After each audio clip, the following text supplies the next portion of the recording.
assume everybody knows somebody with kids, right? If they're married, homeowners, or have kids, do you think that those individuals can afford at least a $20 or $30 policy? Yes. All right? So, would you agree that I don't have to sell you to protect your family? Right? So, if that's the case, is it hard to sell life insurance? No. All right? So, I want to share this with you guys because I got very passionate with this industry.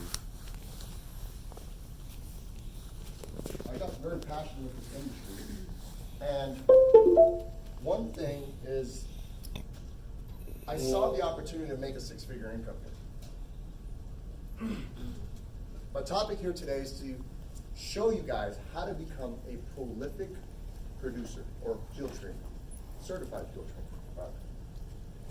There's a few things that I want you guys to understand. If you can get my, sorry, Willie, if you can get my phone, I have some notes that I definitely want to go ahead and share with you guys. But few things I want you guys to understand, because your license that you have, you can make six figures if you know somebody every single day who has kids, and you sit down with a husband and wife. Guess what? And they save $32 per day each. $32 per day.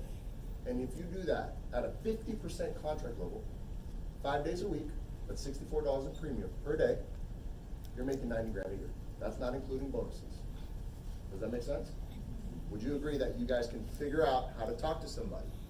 One family, $32 each per day to make 90 grand. By the way, that's the minimum wage in life insurance. Can you imagine that? Who here is ready to hit FA? Who here wants to go make close to six figures, or if not, multiple six figures? Because this license will help you make 6 or even 7 figures. Does that make sense? Yes. So, first thing I want you guys to understand, when I sit down with a client, first few things that I do is I build rapport. We all know what form is. Form, family, occupation, recreation, message. How's it going? How long you been living here? Do you like it? What do you currently do for work, if you don't mind me asking? Awesome. What else do you do besides, driving for Uber on the weekends? Oh, you play golf. Okay, great. That's form, right? Second thing is I transition into an FLS. If I know already that the client is potentially a buyer, right? I'm going to turn this prospect, a cold prospect, to a warm prospect, and then to a hot prospect. And here's how I do it. So I ask them these specific questions. Have they ever had a chance to sit down and work with a financial professional? Okay? Insurance or investment advisor. I want to see what their commitment is already. Okay? I ask them, do you have any benefits at work? Maybe at your bank? You have a good relationship with somebody? All right? Just curious. When's the last time you sat down and went over your finances? How many people do you think would say, oh, I did it last month, or 6 months ago? How many people do you think would say, I've never done one? Let me ask you a question. If these people, let's just say their finances weren't in order, in a business, would you agree, can you imagine if the sales team in PHP and the administration team, not trying to throw any rocks at them, but let's just say we switched positions and we started doing administration and the administration started doing sales.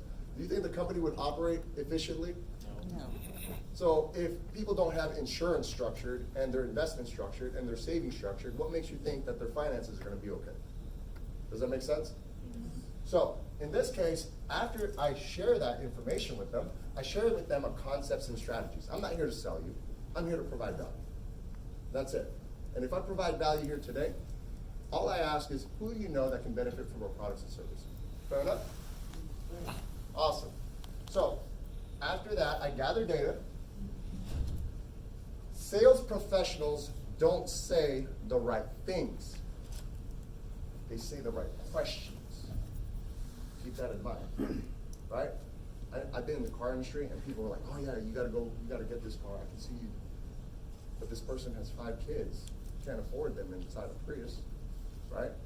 Kids throw up, they need something leather seats. You're not gonna sell them that type of vehicle. Does that make sense? You have to solve for X. You have to help the client find what they need. Now, does that make sense, guys? Yes. All right. This is very simple.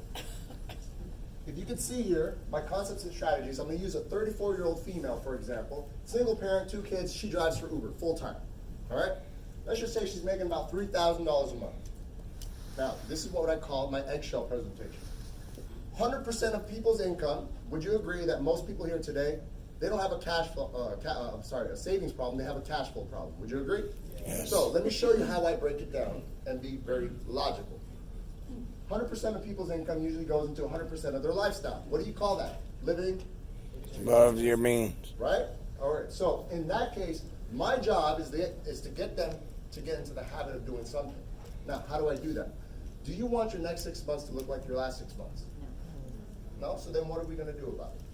Let me show you how I can go ahead and reposition the money that you're already spending into areas that's going to benefit your future. Fair enough? Yep. Awesome.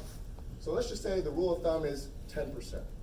Would you agree that if they save 10% of whatever they're making, that they're still not going to live like a hermit? You think they would be okay? Right. What's 10% of 3,000? $300 bucks. Remember, by the way. All right. But I want to share this with you that 10% is not that much if you look at it, right? And by the way, I'm just going off net. Okay, I'm not going off gross. So if that's the case, 10%. Let's just say 10% for the future. Example: $300. I would say, would you agree that it makes sense that 1% of your income should go towards life insurance? Yes. More. Would you agree? Yes. Right? So if that's the case, we have another 9% left over. Does that make sense? So give or take, let's just say it's $30 and $270. I'm kind of giving them the idea now. Does that make sense? So I'm not selling them. I'm just helping them understand. Now, in this case, this is what I call the eggshell presentation. That 10%, I had them get into 3 different types of environments, investment environments. Now, what happens is that most people, would you agree, they have a bank account? Yes? Yes. Okay. How many people, would you agree, have some type of investment account, maybe through their work? Most people, at least, let's just say they work for a Fortune 500 or a corporation of some sort. Yes? So if that's the case, if they do have an investment account, what type of investment account usually is it? Okay. What other type of investment accounts are there? Okay. All same IRS codes. Okay. It's the same stuff. Now, I want you guys to understand, most of those accounts all fall under active managed investments or variable accounts. Now, if that's the case, if the market was to go up, what happens to their money? Goes up. Now, if the market was to go down, what happens to their money? They lose it. Now, what if they want to go ahead and not lose any money but still grow money inside their account? What's their other alternative? You guys know it, obviously, but most people don't even know these things exist, right? So I want you guys to understand, you see where I'm basically looking at $300. I'm just looking for chips to play with. Does that make sense? See, I'm not telling them, look, you need to invest $300. You're not going to get a sale that way because you're twisting their arm. I'm just asking them, look, what are you comfortable with? See how I did that? What are you comfortable with? What do you think makes sense? So in that case, Susie Orman and all these other individuals, Dave Ramsey, times are changing. But I will tell you, usually they say anywhere from 6 to 8 months it should be an emergency fund. However, I say 3 to 6 months. I like to hedge my funds more towards investments like PHP and buying, selling out our big event, right? That's my active investment. Okay? But here's what I want to share with you. Now, how many of you guys have probably said, oh, I'm going to invest into Bitcoin. I'm going to invest into real estate. I'm going to invest into all this other stuff, right? So I talk their language now, right? At the end of the day, I asked them, I said, look, that's all aggressive, active managed money accounts, okay? You have to manage it to make money. With me? So if that's the case, your 401k, variable account stocks, Bitcoin, mutual funds, flipping a house, it's all active management. You can make really high returns, and you can also lose your principal. Does that make sense? Yes. So if that's the case, Warren Buffett and all these other financial gurus, they say, look, if you're young, put 70% inside this account. In this case, this is PHP, right? You're investing a lot of money right now into PHP, my boy. You just invested like 10 G's on, I don't know, a bunch of stuff for PHP, but I love where he's at. Any case, 70% should go here. Anytime you profit here, let's say you do a nice IUL or rollover, guess what? Take some of those profits and those earnings and move it into this account. Does that make sense? Yes. Guys, you need to practice what you preach here. For those of you that don't have an IUL, I highly suggest you get one, because if you're not able to qualify for it anymore, you're gonna pay for it down the road. And the reason why I share this with you is because so many people are exposed here. And I love where Anel was sharing. I learned so much, especially with how she did the presentation with the 4 homes of money, which is something I incorporate as well, but only if I need to. But this is my basic financial structure. And what I do is I show my clients, look, we got guaranteed investments that can participate on growth. And when the market goes down, we don't ever lose our principal. How would you like to participate, let's say 50 to 70% of your growth, and if the market goes down, you don't lose any of your money? Is that something you'd be open to? So for the technical people, let's just say the market in 2019 did 10%, and it participates 70%. You get a 7% return.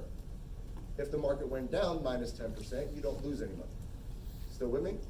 All right, so in that case, usually we're getting anywhere from 4 to 8. Usually it's tied to fixed or index accounts, okay? Now,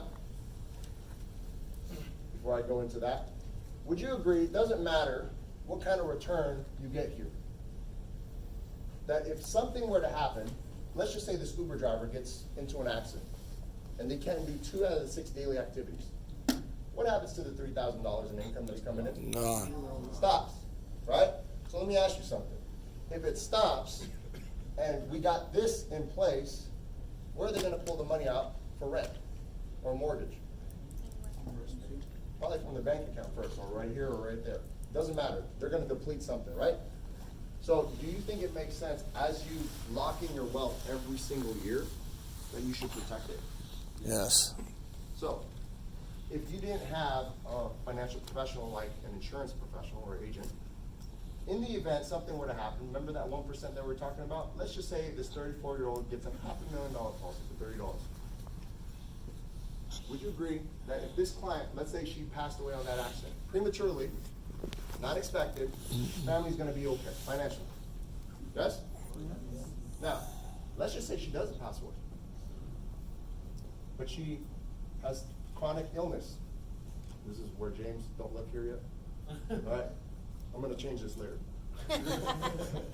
Let's just say this, just for an example, this client is receiving $2,500 in income per month because she had this term policy that has living benefits. How many people right now, would you agree, probably you've come across that has either can't bathe, toilet, dress, eat, transfer, or incontinent? You probably might know somebody at some point. Hopefully later down the road rather than sooner. Yes, but it does happen. Yeah. Yes?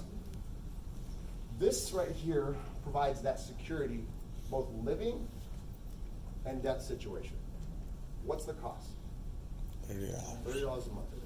And what's crazy about it is that if this person got diagnosed with a heart attack, stroke, or cancer, and they were critically insured, the benefit can be up to 80%. This is where James don't look. But up to 80% of the death benefit, which is about $400,000. Let's say it's a stage 4, here's $400,000. What did it cost the client to provide the safety and the security, or the certainty? That's powerful, guys. Guys, I chose this industry because I didn't want to go walk around and sell houses, because I can design my product from a printer if I have to, right? I can design whatever product I want to go ahead and sell to the client, whatever the client wants. What if my client wants 3 bedrooms, 3 bath on the side of a lake or something like that? I can't design it, I have to show them what's there. Guess what? This is an intangible product. By the way, that's a $30 policy. Husband and wife, let's just say you do a policy like this. How many policies do you, how many presentations like this do you think you can show somebody who has kids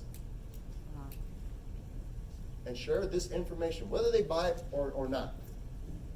But you go out there and you share this information, and then it becomes a ripple effect. And then they refer you, and then those people buy, and then that person who referred you also buys too. Because that's what happens, right? This is very, very powerful. By the way, there's $30 is a benchmark for future business. And my average client buys 2 to 4 different types of products with me their first year. And my clients, when they sit down with me and they get a $30 policy, 3 to 6 months later, they're getting an IUL. Amazing. How does somebody like this learn something like this? Guys, I had a 1.67 GPA. I'm nobody special. I just became competent here. I didn't let humility slow me down. I just kept going. I just kept going. Okay. My aunt and uncle, who have $2-point-something million, still has not rolled over their money with me. Guys, I have like $2 million in rollovers and annuities right now, and you know what's crazy? They still see me as the kid who had diapers that they changed. You see what I'm saying? If your family does not buy from you, at least give them the opportunity to say, you know what? Hey, this is what I do. The ball's on your court. It's up to you whether you want to go ahead and move forward or not. Does that make sense? I might need you. But at the same time, so. Do you show it as a PowerPoint to your clients? Believe it or not, I've been working on it. I'm on 30 minutes of sleep, guys. I was staying up, putting this just for you guys, because normally when I share this, I draw it. When I sit down with a client, I have the 1-page FLS, I flip it over, and guess what? I draw all this out. 100% income, 100% lifestyle, eggshell, boom, life insurance. I like that. Right? That's literally what I do every single time. And then I run quotes. That's it. But outside of that, you guys understand the protection and the structure now, right? Yes. Okay. This is where it gets exciting. I believe financial literacy is very important. And Albert Einstein said, compound interest is the 8th wonder of the world. No. Those who understand it will earn it. Those who don't will pay for it. Whoa. Therefore, if you aren't saving right now, you're going to pay for it. Guys, my mother's 68 years old. She worked for a corporation 40 years of her life for a company called Mervyn's that got laid off, got bought out by Kohl's. And guess what? She's now working at Home Depot, 68 years old, has $40,000 saved. Didn't do anything wrong. And you know what's crazy? How many people do you know that probably in the same position as that? Third world country. You guys, especially for those of you that are minorities, a lot of you guys, the minorities need this information. This is very powerful. Now watch this. The next generation. By the way, the next generation, we're all told go to school, get good grades, and work for a corporation. And then once we go ahead and we retire, hopefully we can go ahead and exhaust our money, and then we don't run out of money. Okay? That's what's traditionally being taught. I'm here to share with you guys that generational curse needs to stop. Because you don't start from where you get here into America, and then what happens is that the family member has to start all over the next generation, where there's no wealth being preserved or passed over, and then they have to go to school, incur some debt, and then there's no wealth being transferred. Here's how you do it.